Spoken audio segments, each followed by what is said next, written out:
So that's the part of your argument I'm not hearing. Oh, please.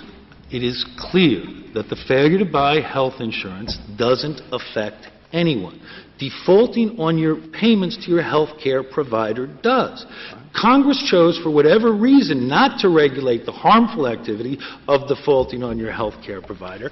They used the 20% or whoever among the uninsured as a leverage to regulate the 100% of the uninsured. I agree. I agree that that's what's happening here. Okay. And the government tells us that's because the insurance market is unique, and in the next case it'll say the next market is unique.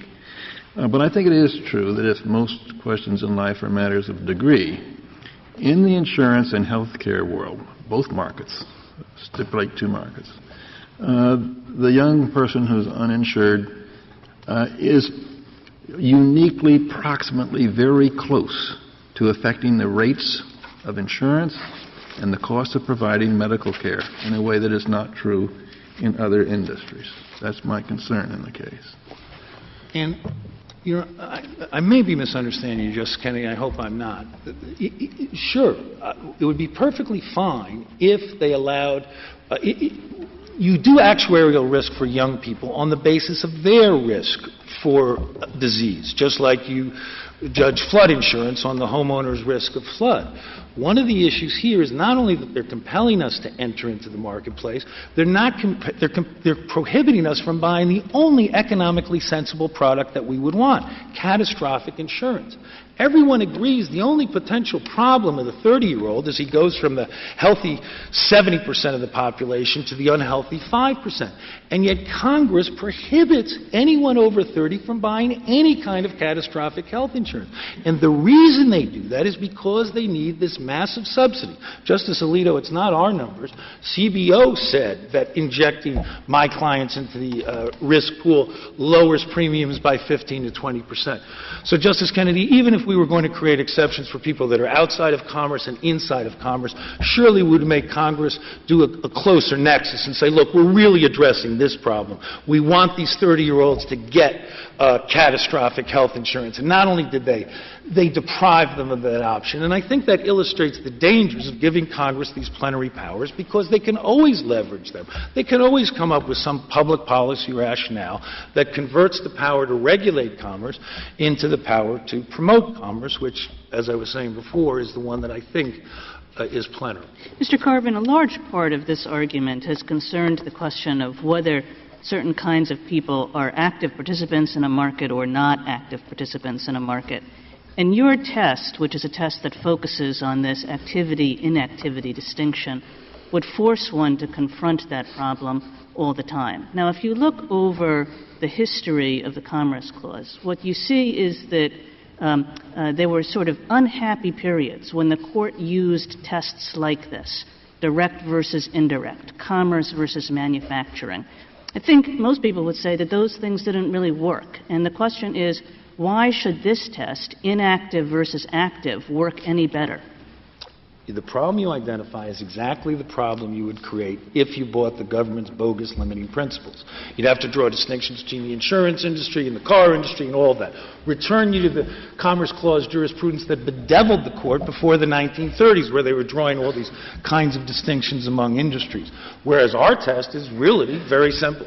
Are you buying the product, or is Congress compelling you to buy the product? I can't think of a brighter line. And again, if Congress has the power to compel you to buy this product, then obviously they've got the power to compel you to buy any product, because any purchase is going to benefit commerce, and this Court is never going to second-guess Congress's policy judgments on how important it is this product versus that product. Do you think that drawing a line between commerce and everything else that is not commerce is drawing an artificial line, like drawing a line between commerce and manufacturing? The words inactivity and activity are not in the Constitution. The words commerce and non-commerce are. And again, it's a distinction that comes, Justice Kagan, directly from the text of the Constitution. The framers consciously gave Congress the ability to regulate commerce because that's not a particularly threatening activity that deprives you of individual freedom. If you were authorized to require A to transfer property to B, you have, as the early cases put it, a monster in legislation which is against all reason and justice. Because everyone intuitively understands that regulating people who voluntarily enter into contracts and setting terms and conditions does not create the possibility of Congress compelling wealth transfers among the citizenry, and that is precisely why the framers denied them the power to compel commerce and precisely why they didn't give them plenary power. Thank you, Mr. Carvin. General Verrilli, you have 4 minutes remaining. Thank you, Mr. Chief Justice. Congress confronted a grave problem when it enacted the Affordable Care Act. The 40 million Americans who can't get health insurance and suffer often very terrible consequences. Now, we agree, I think, everyone arguing this case agrees that Congress could remedy that problem by imposing an insurance requirement at the point of sale. That won't work. The reason it won't work is because people will still show up at the hospital or at their physician's office seeking care without insurance, causing the cost-shifting problem. And Mr. Clement's suggestion that they can be signed up for a high-risk pool at that point is utterly unrealistic. Think about how much it would cost to get the insurance when you are at the hospital or at the doctor. It would be unfathomably high. That will never work. Congress understood that. It chose the means that will work, the means that it saw worked in the states and in the state of Massachusetts, and that it had every reason to think would work on a national basis. That is the kind of choice of means that McCullough says that the Constitution leaves to the democratically accountable branches of government. There is no temporal limitation in the Commerce Clause. Everyone subject to this regulation is in or will be in the health care market.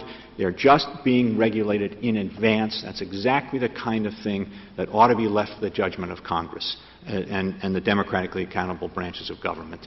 And I think this is actually a paradigm example of the kind of situation that Chief Justice Marshall envisioned in McCullough itself, that the provisions of the Constitution needed to be interpreted in a manner that will allow them to be effective in addressing the great crises of human affairs that the framers could not even envision. But if there's any doubt about that under the Commerce Clause, then I urge this Court to uphold the minimum coverage provision as an exercise of the taxing power. Under New York against the United States, this is precisely parallel situation.